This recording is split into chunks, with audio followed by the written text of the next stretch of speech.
Le Seigneur soit avec vous. Et avec votre esprit. Bonne nouvelle de Jésus-Christ selon saint Marc.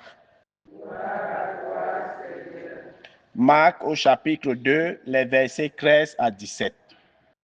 En ce temps-là, Jésus sortit de nouveau le long de la mer. Toute la foule venait à lui et il les enseignait. En passant, il aperçut Lévi, fils d'Alphée, assis au bureau des impôts. Il lui dit, « Suis-moi. » L'homme se leva et le suivit.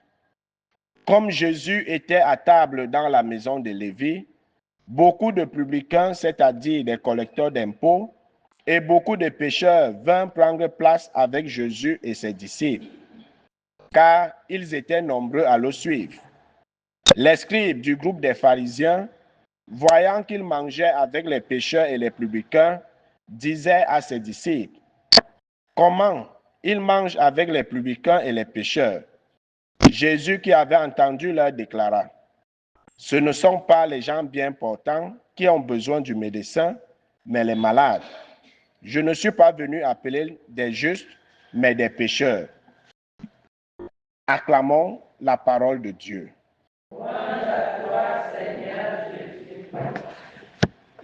Bien-aimés de Dieu, chers frères et sœurs en Christ, loué soit Jésus-Christ. Loué soit le saint nom de Jésus-Christ. Bonjour à tout le monde.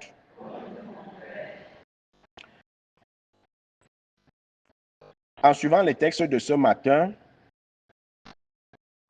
nous avons vu au cours de cette semaine, pour ceux qui ont été attentifs aux lectures, le peuple d'Israël, après la défaite face aux Philistins, va en fait rejeter Dieu. Ils vont dire à Samuel, ils ne veulent plus que Dieu règne sur eux, ils veulent aussi un roi, comme toutes les autres nations. Ce qui va peiner Samuel. Mais le Seigneur va dire à Samuel, ils n'ont pas de problème envers toi. En fait, c'est moi qu'ils rejettent. Mais donne-leur ce qu'ils veulent. Et c'est pour ça que aujourd'hui, nous voyons donc le choix de Saül. Le Seigneur va donc donner au peuple d'Israël un roi, Saül. Et il leur avait averti. Sachez que lorsque vous aurez un roi, il aura tous les gloires sur vous. Il va vous maltraiter, il pourra faire de vous ce qu'il veut. Ils ont dit, il n'y a pas de problème, on veut un roi. Et à la suite des lectures, nous allons voir qu'à un moment, Saül ne va plus être un roi selon le cœur de Dieu. Il va presque devenir un tyran. Mais c'était le choix du peuple. Et c'est pour nous faire comprendre que lorsque nous décidons de mener une vie en dehors de Dieu, on sera toujours tyrannisé, on sera toujours maltraité, on deviendra des esclaves. Celui qui refuse que Dieu règne dans sa vie, qu'il s'attende à tout ce qui va arriver de pire dans sa vie. Et ça ne sera pas la faute de Dieu. Pour nous faire comprendre que le Seigneur respecte toujours nos choix. C'est pour ça que nous sommes l'une de ces créatures qui est dotée du libre arbitre. Ça veut dire que le Seigneur respecte le choix de chacun. Si tu décides de marcher suivant ses chemins, il va être avec toi. Si tu décides de ne pas marcher suivant ses chemins, il sera en dehors de toi et il va respecter ton choix. Mais après, il ne faut pas te plaindre. Et c'est ce qui va arriver au peuple d'Israël. Et c'est pourquoi qu'aujourd'hui, on assiste donc au choix de Saül. Et lorsque Dieu va vomir Saül, il va susciter David. Et nous connaissons bien l'histoire. Alors, le Seigneur nous invite toujours à rester toujours fidèle à sa parole et accepter son gouvernement. Et ce peuple d'Israël ressemble à notre siècle actuel, où nous vivons le rejet de Dieu au profit de la technologie, au profit de la science, au profit de tout ce qu'on peut voir dans le monde. On ne veut plus que Dieu règne, mais on veut que l'homme règne. Bientôt, ça sera les robots que nous allons vénérer. Mais les conséquences de ça, on doit les subir et on doit les accepter. Parce que ce n'est pas Dieu qui rejette l'homme. C'est pas Dieu qui rejette l'homme, c'est nous qui rejetons Dieu. Et pourquoi ils ont été battus par les Philistins? Parce qu'ils s'étaient détournés de Dieu. de la voie de Dieu. À chaque fois qu'on dévie de la voie de Dieu, sachant qu'on va toujours trouver malheur en chemin. Mais au lieu de reconnaître que c'est nous le problème, on va toujours vouloir accuser Dieu. Et pourtant, Dieu n'a rien à voir. C'est nos choix qui nous conduisent soit au salut, soit à la perdition. Dieu ne nous a pas créés pour la mort. Dieu ne nous a pas créés pour la souffrance. C'est la somme de nos choix qui ne cadrent pas avec sa volonté, avec sa parole et ses commandements, qui fait en sorte qu'on trouve toujours malheur en chemin. Mais comme Dieu est Dieu, il est miséricordieux, nous allons donc voir que dans l'évangile de Marc, Jésus va dire qu'il est venu pour les malades. Il n'est pas venu pour les justes. On s'indigne de Jésus qui marche avec les pécheurs, qu'il fait bon accueil aux pécheurs et tout ce qui va avec. Et pourtant, sa mission, c'est de rassembler toutes les brebis égarées et perdues du peuple. Alors, le bien portant ne va pas aller à l'hôpital. C'est celui qui est malade qui cherche le médecin. C'est celui qui est malade qui cherche à se faire soigner. Mais pourquoi les justes vont toujours voir d'un mauvais œil qu'on s'intéresse aux pécheurs? Mais c'est parce que le Seigneur ne veut perdre personne. Et soit qu'il va aller à la pêche de tous les pécheurs. Hier, on s'indignait que il disait tes péchés te soient pardonnés. Au lieu de dire aux paralysés, lève-toi et marche. Parfois, nos problèmes viennent de la somme de nos péchés non confessés.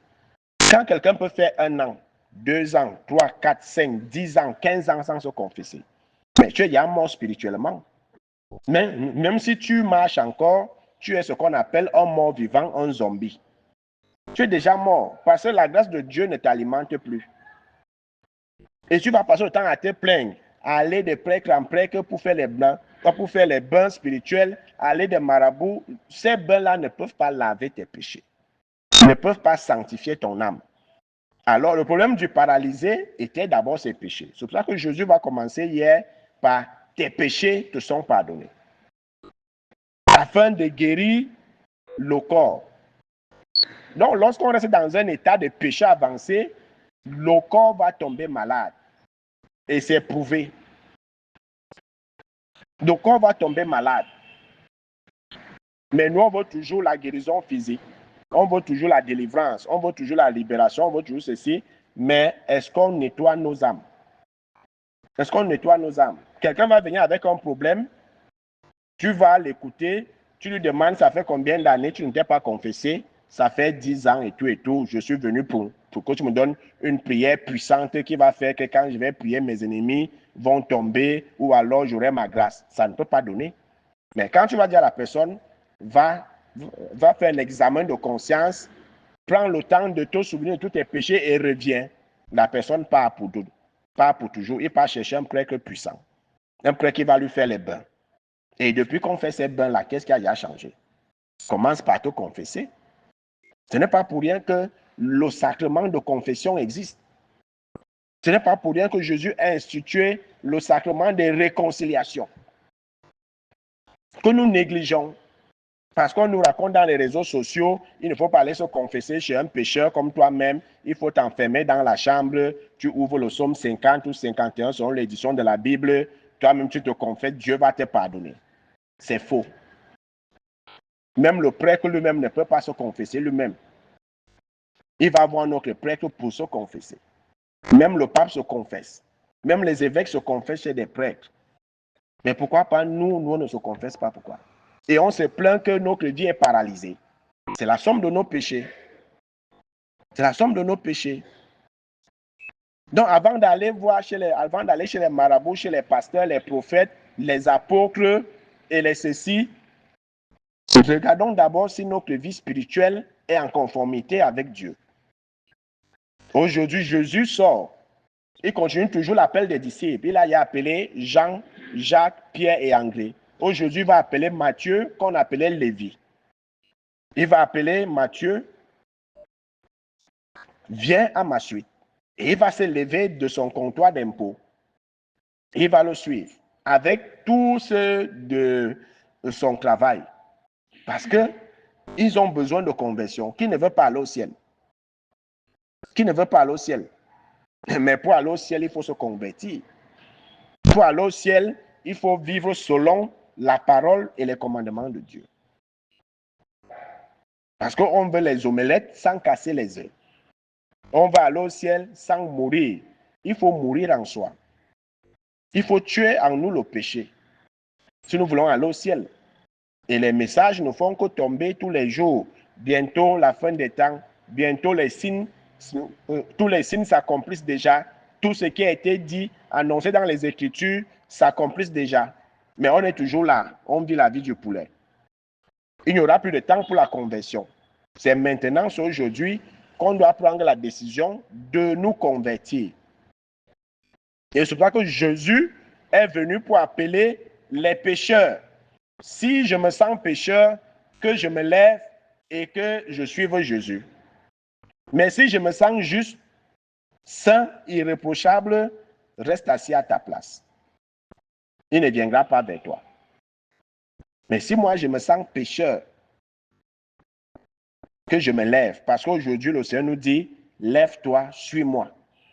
Il te retire de là où tu es assis dans le péché. Il t'enlève du péché où tu es, nos péchés mignons, comme si le péché était beau. Il nous enlève de cette stagnation du mal afin qu'on le suive. On entre dans son admirable lumière. Mais on va toujours passer le temps à pointer du doigt des autres. Une prostituée, un voleur, un ceci, un cela, un ceci, un cela. Mais toi-même, tu es là, tu ne te lèves pas pour suivre Jésus. Tu pointes seulement les péchés des autres. C'est pour ça qu'il va dire aux pharisiens, aux scribes, que ce ne sont pas les gens bien portants qui ont besoin du médecin, mais les malades. Je ne suis pas venu appeler des justes, mais des pécheurs. Donc, si je me sens malade spirituellement, que j'aille à Jésus. Si je me sens pécheur, que je me lève et suive Jésus, comme Matthieu l'a fait, comme bien d'autres l'ont fait, comme Saint Paul l'a fait, comme beaucoup de personnalités dans la Bible l'ont fait. Qu'est-ce que j'attends aujourd'hui? Que chacun s'examine lui-même et s'il se sent pécheur ou malade spirituellement, qu'il se lève et qu'il suive Jésus. Parce que Jésus, comme à Lévi, Matthieu, il nous dit, suis-moi. Loué soit Jésus-Christ.